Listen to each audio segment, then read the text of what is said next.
আসসালামু আলাইকুম সুপ্রিয় দর্শক শ্রোতা, আপনি কি প্রচন্ড অ্যালার্জির সমস্যা ভুগছেন? আচ্ছা, আপনার গায়ে কি প্রচন্ড স্ক্যাবিস অর্থাৎ চুলকানি, খোসপাছড়া বা একজিমা দেখা দিয়েছে? আপনি কি এই সমস্যা অত্যন্ত জর্জরিত?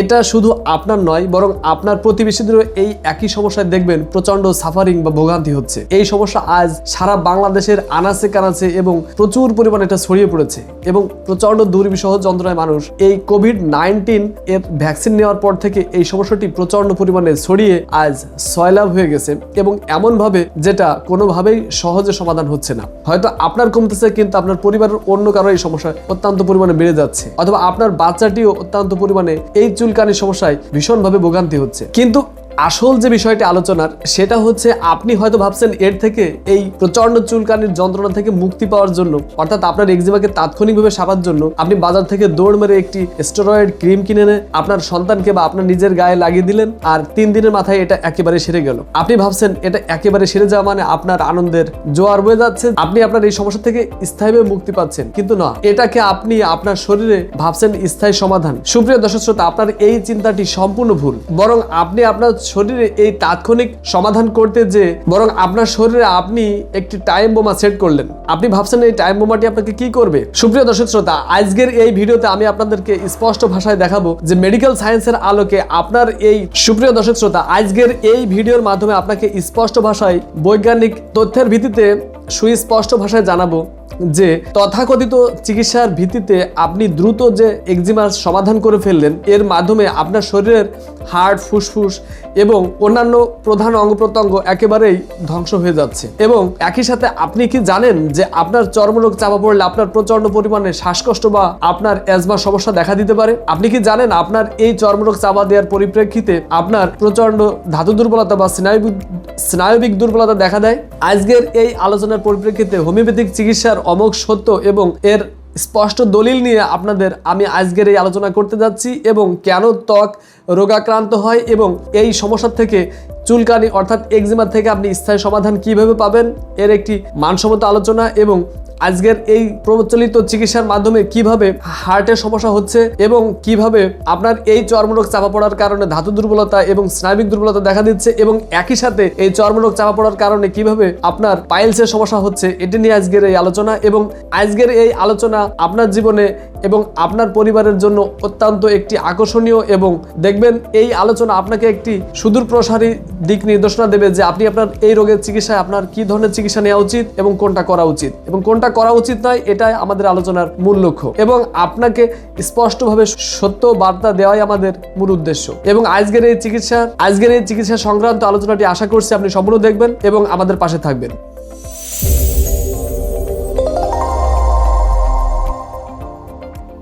হোমিওপ্যাথির জনক মহাত্মা স্যামুয়েল হ্যানিম্যান আমাদের একটি অসাধারণ সত্য শিখিয়েছেন তার ক্রনিক ডিজিজ এই গ্রন্থের মাধ্যমে। সুপ্রিয় দর্শক শ্রোতা, আমাদের জীবনী শক্তি বা ভাইটাল ফোর্স যখন ভেতরের কোনো বড় রোগকে সামলাতে পারে না, তখন সে সেই বিষকে আমাদের শরীরের বাইরের স্তরে বা চামড়ায় পাঠিয়ে দেয়। কারণ কি? এর মূল কারণ হলো যাতে আপনার শরীরের যে বড় অঙ্গ প্রত্যঙ্গ, বিশেষ করে মস্তিষ্ক, হার্ট বা ফুসফুস মারাত্মকভাবে ক্ষতিগ্রস্ত না হয়। সহজ কথায়, চর্মরোগ হলো আপনার শরীরের একটি সেফটি ভালভ। এটি স্থানীয় কোনো রোগ নয়, বরং আপনার ভিতরের কোনো জটিল সমস্যার বহিঃপ্রকাশ মাত্র। কিন্তু আমরা যখন কোনো মলম দিয়ে বা বাহ্যিক অয়েন্টমেন্ট ব্যবহার করে এই চুলকানির উপর মালিশ বা মলমকে ব্যবহার করে আমাদের চুলকানিকে বন্ধ করে দিই, তখন সেটি আবার পুনরায় সেই রোগ বা বিষাক্ত যে মায়াজম, এই বিষ যার ভিত্তিতে রোগাক্রান্ত হয়, সেটি আবার পুনরায় ভিতরে চলে যায় এবং একে আমরা বলি সাপ্রেশন বা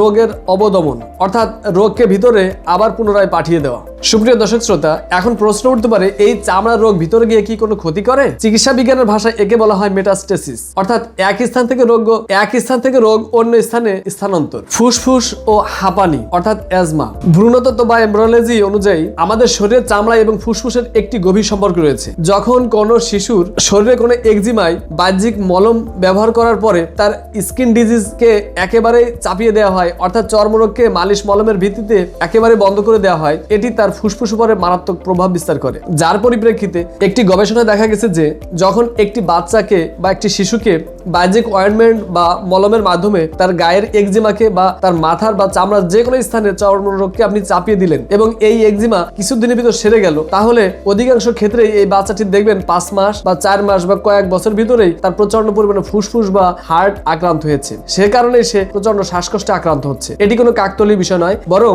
এটি রোগের স্থানান্তর। অর্থাৎ যে রোগটি বাইরে বেরিয়ে আসতেছিল সেই রোগটিকে আপনি ভিতরে জোর করে চাপিয়ে দেওয়ার পরিপ্রেক্ষিতেই এই বাচ্চাটি প্রচন্ড পরিমাণে শ্বাসকষ্টে আক্রান্ত হলো। হৃদপিণ্ড বা হার্টের সমস্যা। সুপ্রিয় দর্শক শ্রোতা, যখন মায়াজমেটিক বিষগুলো অর্থাৎ যে বিষের পরিপ্রেক্ষিতে আমাদের শরীরে বিভিন্ন রোগে আক্রান্ত হয়, অর্থাৎ সোরা সিফিলিস সাইকোসিস, এই রোগগুলো যখন শরীরে অত্যন্ত পরিমাণে কোনো জটিল সমস্যা তৈরি করে এবং এটা আমাদের জীবনী শক্তি স্বতঃস্ফূর্তভাবে যখন এই রোগগুলোকে বাইরে বের করে দেয়, এই বিষগুলো যখন বাইরে বাধাপ্রাপ্ত হয় অর্থাৎ বাহ্যিক একজিমা হয়ে বেরিয়ে আসে এবং চর্মরোগ চাপা পড়ার যে আমাদের বাহ্যিক মলম বা অয়েন্টমেন্ট রয়েছে, এই বাধাপ্রাপ্ত হওয়ার কারণে এটি আবার পুনরায় ফিরে যায়। এর ফলে রক্ত নালীতে প্রচন্ড পরিমাণে প্রদাহ সৃষ্টি হয়। এই রক্ত নালীতে যখন বাধাপ্রাপ্ত হয় তখন তারা রক্তনালীতে প্রদাহ সৃষ্টি করে। এর ফলে হার্টের দুর্বলতা বা হার্টের বা কার্ডিয়াক ডিসঅর্ডার বা বুক ধড়ফড়ানি এবং হার্টের পেশিতে অত্যন্ত পরিমাণে বা হৃদপিণ্ডের পেশির দুর্বলতা দেখা দিতে পারে। সুপ্রিয় দর্শক শ্রোতা, ধাতু দুর্বলতা ও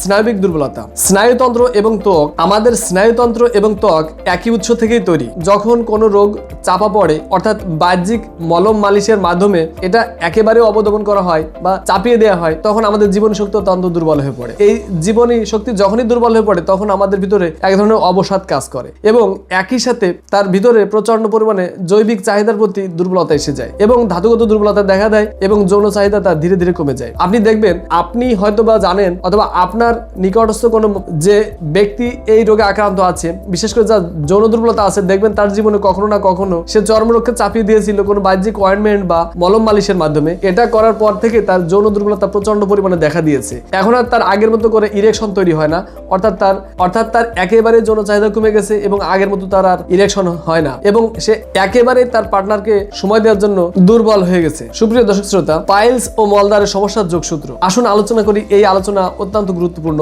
যেটা আমাদের এই আলোচনার একটি অত্যন্ত জ্ঞানগর্ভ। এই আলোচনাটি আপনারা অনেকেই খেয়াল করে দেখবেন যে আপনার পাইলস বা ফিস্টুলা হওয়ার পিছনে একটি বড় ধরনের চর্মরোগ চাপা দেওয়ার ইতিহাস রয়েছে। হয়তো আপনি কখনো ইনজেকশন বা মলম দিয়ে বা বাহ্যিক কোনো স্টেরয়েড মলম দিয়ে আপনার বড় ধরনের চর্মরোগকে সারিয়েছেন এবং তারপর থেকে আপনার শরীরে একটি অসাধারণভাবে পাইলস বা ফিস্টুলা সমস্যা দেখা দিচ্ছে, অথবা আপনার মলদ্বার ফেটে প্রচুর পরিমাণে রক্ত যাচ্ছে। এটা হোমিওপ্যাথিতে অত্যন্ত একটি সাধারণ এবং স্বাভাবিক বিষয়। কেননা শরীর যখন তার ত্বক দিয়ে কোনো বর্জ্য বা বিষকে বের করে দিতে চায়, অর্থাৎ এই চর্ম মাধ্যমে একজিমা বা খোস পাছড়া বা স্ক্যাবিজ হয়ে যে পাতলা আবরণের মাঝে যে রসালো এবং পুজযুক্ত পয়জন থাকে, এটা মাধ্যমে শরীর তার বিভিন্ন রোগকে বের করে দেয়। সেটা যদি আপনি এটা চর্মরোগের কোনো ভালো হোমিওপ্যাথিক ডক্টরের শরণাপন্ন না হয়ে আপনি নিজেই কোনো বাহ্যিক কোনো অয়েন্টমেন্ট ব্যবহার করে এটা বন্ধ করে দিয়ে থাকেন, তাহলে এটা আপনাকে চরম বিপাকে ফেললো। এবং একইভাবে আপনার শরীরে যখন এই চর্মরোগটা বেরিয়ে যেতে না পারলো, তখন এটা বের করার জন্য আপনার শরীর বা জীবনী শক্তি অন্যভাবে কোনো মিউকাস মেমব্রেনকে খুঁজে বের করে নেয়। অনুরূপভাবে মলদ্বার বা পাইপপথ হলো তেমনি একটি রাস্তা, যার মাধ্যমে আপনার এই চর্মরোগের একটা যে লাভাটা বেরিয়ে আসতেছিল সেটা চর্মতে না এসে বরং মলদ্বার দিয়ে এটা বেরিয়ে আসতেছে। এটা কিন্তু মিউকাস মেমব্রেনের একটি অংশ এবং এর ফলেই আপনার মলদ্বার ফেটে যেতে পারে, রক্ত অর্শ বা পাইলসের সমস্যা অথবা ফিস্টুলার সমস্যা দেখা দেয়। এবং অনেক সময় দেখা যাচ্ছে রোগী বিভিন্ন সময় পাইলস অপারেশন করতেছে বা আপনার বিভিন্ন অয়েন্টমেন্ট ব্যবহার করতেছে বা বিভিন্ন সময় বিভিন্ন ধরনের ওষুধ লাগিয়ে বা এটাকে সারানো বিভিন্ন প্রক্রিয়া করতেছে, কিন্তু এটার স্থায়ী সমাধান অনেক ক্ষেত্রেই মিলতেছে না, বরং বারবার এই সমস্যা ফিরে আসতেছে। তাহলে আপনাকে এটা বুঝতে হবে যে আপনার পূর্বে যে চর্মরোগ চাপা দেওয়ার ইতিহাস রয়েছে, এই চর্মরোগ চাপা দেওয়ার পরিপ্রেক্ষিতেই আপনার মলদ্বারে ফিস্টুলা বা পাইলস অথবা অর্শ সমস্যা আজকে আপনার জীবনে একেবারে স্থায়ী একটা রূপ নিয়েছে এবং যার ফলে আপনি অত্যন্ত পরিমাণে বিভিন্ন কষ্টের শিকার হচ্ছেন এবং আপনি প্রচুর সাফারিং করতেছেন আপনার যখন পাইলসের সমস্যা চরম আকার ধারণ করেছে তখন। আরোগ্যের সঠিক পথ, হেরিং এর নীতি। সুপ্রিয় দর্শক শ্রোতা, তাহলে এর সঠিক সমাধানটা কি? আপনি হয়তো চর্মরোগ চাপিয়ে আপনার ভিতরে কোনো বড় রোগের স্থায়ী বাসস্থান তৈরি করে দিয়েছেন, যার পরিপ্রেক্ষিতে আজকে আপনার ধাতু দুর্বলতা বা আপনার হার্টের দুর্বলতা বা কার্ডিয়াক ডিসঅর্ডার দেখা দিয়েছে এবং স্থায়ীভাবে আপনার ইরেকশন আগের থেকে অর্থাৎ আপনার ধাতুগতভাবে যে আগে উত্তেজনা ছিল সেটা অনেক কমে গেছে এবং একই সাথে হয়তো আপনার পাইলস বা ফিস্টুলার সমস্যা দেখা দিতে পারে বা নাও দিতে পারে, এটি স্বতন্ত্রভাবেও হতে পারে, তাহলে আপনি এর থেকে মুক্তি কিভাবে পাবেন? আজকের আলোচনার একেবারেই শেষাংশে এটি নিয়ে একটি মানসম্মত আলোচনা করছি এবং অত্যন্ত সঠিক গাইডলাইনের মাধ্যমে আপনাকে সঠিক দিক নির্দেশনা দিচ্ছি যে আপনি কিভাবে আপনার নিজেকে আরোগ্যের পথে নিয়ে যাবেন। সুপ্রিয় দর্শক শ্রোতা, আরোগ্যের সঠিক নীতি হলো হেরিংসের ল অফ কিওর, এই নীতিটিকে অনুসরণ করা।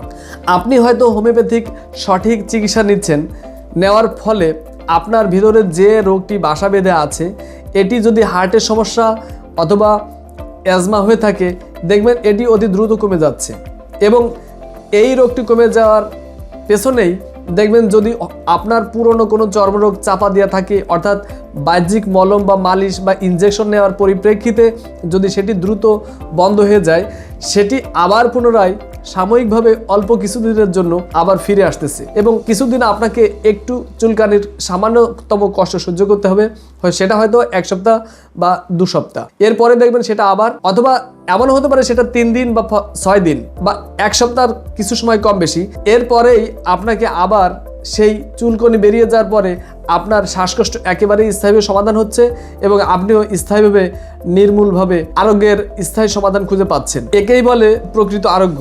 অর্থাৎ আপনার যে চর্মরোগ চাপা পড়ে অ্যাজমা বা হার্টের সমস্যা অথবা আপনার ধাতুগত দুর্বলতা দেখা দিয়েছিল, সেই সমস্যাকে যদি আপনি রেজিস্টার্ড কোনো হোমিওপ্যাথিক ডক্টর স্বর্ণপন্ন হয়ে চিকিৎসা নেন, তাহলে সেই রোগটি আবার পুনরায় সাময়িক সময়ের জন্য দেখা দেবে এবং আপনি স্থায়ীভাবে আপনার সেই ধাতু দুর্বলতা বা আপনার সেই পাইলসের সমস্যা অথবা আপনার কার্ডিয়াক ডিসঅর্ডার একেবারে জীবনের মতো স্থায়ীভাবে সমাধান ফিরে পাবে। সুপ্রিয় দর্শক শ্রোতা, মনে রাখবেন, লক্ষণ দূর করা আর রোগ সারানো এক কথা নয়। আপনি হয়তো বাহ্যিক অয়েন্টমেন্ট বা মলম বা মালিশের মাধ্যমে বা ইনজেকশন নিয়ে আপনি সাময়িক সময়ের জন্য লক্ষণকে দূর করতে পারবেন, কিন্তু আপনার চর্মরোগ সাময়িক সময়ের জন্য চাপা পড়লেও আপনি স্থায়ীভাবে যদি আরোগ্য ফিরে পেতে চান এবং কোনো রোগকে চরম আকারে নিমন্ত্রণ করে না নিয়ে আসতে চান, অর্থাৎ যে রোগের কথাগুলো আপনাকে আমি পূর্বে বলেছি, এই ধরনের সমস্যা যদি আপনি স্থায়ীভাবে আপনার ভিতরে বাসা বাঁধতে না দিতে চান, তাহলে আপনাকে অবশ্যই হোমিওপ্যাথিক চিকিৎসার শরণাপন্ন হতে হবে। এক্ষেত্রে আমি আপনাকে বলবো, আপনি আপনার নিকটস্থ মানসম্মত কোনো হোমিওপ্যাথিক ডক্টর শরণাপন্ন হতে পারেন, অথবা আপনি আমাদের দেখানো অনলাইনে যে নাম্বারটি রয়েছে, এখানে আপনি আমাদের সাথে পরামর্শ করতে পারেন।